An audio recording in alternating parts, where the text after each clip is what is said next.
ಇಡೀ ನಾಗರಿಕ ಸಮಾಜವೇ ತಲೆ ತಗ್ಗಿಸುವ ವಿಚಾರ. ಸ್ವತಂತ್ರ ಭಾರತದಲ್ಲಿ ದೇಶ ಸೇವೆ ಮಾಡಿದ ಯೋಧನೊಬ್ಬ ತನ್ನ ಹಕ್ಕಿಗಾಗಿ ಹೋರಾಟ ಮಾಡುವ ದೌರ್ಭಾಗ್ಯದ ಸ್ಥಿತಿಗೆ ದೇಶದ ವ್ಯವಸ್ಥೆ ಬಂದಿರೋದು ವಿಪರ್ಯಾಸ. ಸರ್ಕಾರ ಆಡಳಿತ ಸಮರ್ಪಕ ಕೆಲಸ ಮಾಡುವಲ್ಲಿ ವಿಫಲವಾದರೆ ಆಗುವುದೇ ಇಲ್ಲಿಯೂ ಆಗಿದೆ. ಗಡಿಯಲ್ಲಿ ನಿಂತು ಶತ್ರು ಸೈನಿಕರ ಗುಂಡಿಗೆ ಎದೆಯೊಡ್ಡಿದ ಯೋಧನೊಬ್ಬ ತನ್ನ ಹಕ್ಕಿಗಾಗಿ ದೇಶದ ಆಡಳಿತ ವ್ಯವಸ್ಥೆ ವಿರುದ್ಧ ಹೋರಾಟಬೇಕಾದ ಸ್ಥಿತಿಯನ್ನು ಇಂದಿನ ಸರ್ಕಾರಗಳು ಕಲ್ಪಿಸಿರುವುದು ಆಡಳಿತ ಪತನಕ್ಕೆ ಸಾಕ್ಷಿಯಾಗಿದೆ.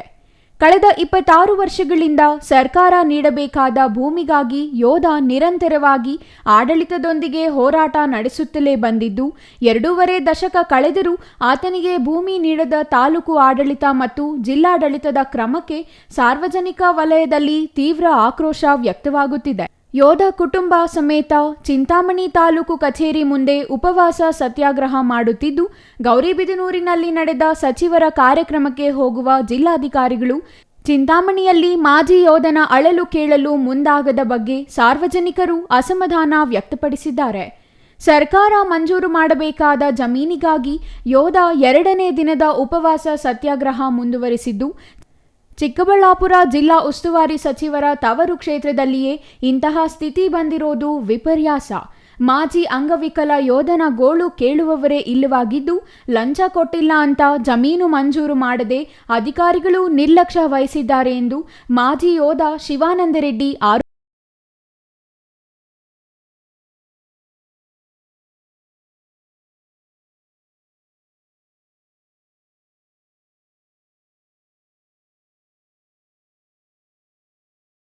ಸಾಲದ ಯಾವುದೋ ಒಂದು ಸಬೂಬ್ಗಳನ್ನು ಹೇಳ್ಕೊಂಡು ತಳ್ಕೊಂತ ಬರ್ತಾ ಇದ್ದಾರೆ, ಮುಂದಕ್ಕೆ ತಳ್ಕೊಂತ ಬರ್ತಾ ಇದ್ದಾರೆ. ಆಯ್ತು, ಅವ್ರಿಗೂ ವಯಸ್ಸಾಯ್ತು, ಇನ್ನು ಎಷ್ಟು ವರ್ಷ ಇನ್ನು ವ್ಯವಸಾಯ ಮಾಡೋಕ್ಕಾದ್ರೂ ಶಕ್ತಿ ಬೇಕಲ್ವಾ?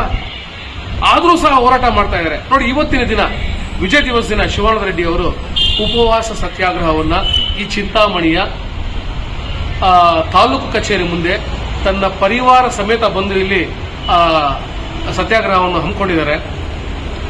ಇದು ಬಹಳ ನಾವು ಯೋಚನೆ ಮಾಡಬೇಕಾಗಿರುವಂತ ವಿಚಾರ. ಪ್ರಬುದ್ಧರಾಗಿರುವಂತ ನಾಗರಿಕರು ಈ ಒಂದು ಸಮಾಜದಲ್ಲಿ ಒಬ್ಬ ಸೈನಿಕನಿಗೆ ಯಾವ ರೀತಿ ಮರ್ಯಾದೆಯನ್ನು ಕೊಡ್ತಾ ಇದ್ದಾರೆ ಅನ್ನೋದನ್ನ ನಾಗರಿಕರು ಯೋಚನೆ ಮಾಡಬೇಕಾಗಿದೆ. ಅದರಲ್ಲೂ ಸಂಬಂಧಪಟ್ಟ ಇಲಾಖೆಯವರ ಬಗ್ಗೆ, ಇಲಾಖೆಯವರು ಎಷ್ಟು ತಾತ್ಸಾರ ಮನೋಭಾವದಿಂದ ಇದ್ದಾರೆ ಅದನ್ನು ದಯವಿಟ್ಟು ತಾವು ಗಮನಿಸಬೇಕಾಗುತ್ತೆ. ಇದು ಅಕ್ಷಮ್ಯ ಅಪರಾಧ.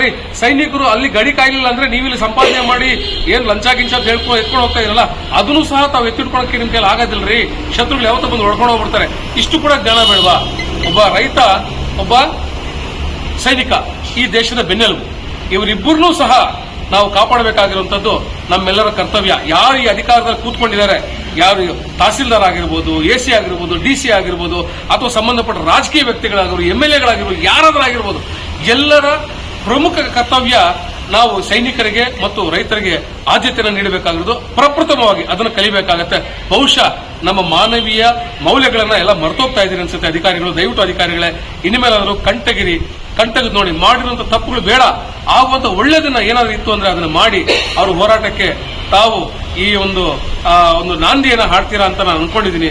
ಬಹುಶಃ ಇನ್ಮೇಲಾದ್ರೂ ಇಂಥ ಒಂದು ವಿಪರ್ಯಾಸವಾಗಿರುವಂತಹ ಸಂಗತಿಗಳು ನಮ್ಮ ತಾಲೂಕಿನಲ್ಲಿ ನಡೆದೇ ಇರುವಂತಹ ರೀತಿಯಲ್ಲಿ ಸಂಬಂಧಪಟ್ಟ ಅಧಿಕಾರಿಗಳು ಪ್ಲಸ್ MLAಗಳಿರ್ಬೋದು ಅಥವಾ ರಾಜಕೀಯ ವ್ಯಕ್ತಿಗಳಿರ್ಬೋದು, ದಯವಿಟ್ಟು ಈ ಒಂದು ರೀತಿಯಲ್ಲಿ ಕಾರ್ಯಪ್ರವೃತ್ತರಾಗಿ ಅವರಿಗೆ ಜಯ ತಗೊಂಬರೋದಕ್ಕೆ, ಅವರ ಒಂದು ಬೇಡಿಕೆಯನ್ನು ಈಡೇರಿಸೋದಕ್ಕೆ ತಾವು ಸಹಕಾರ ಮಾಡಬೇಕಾಗಿತ್ತು.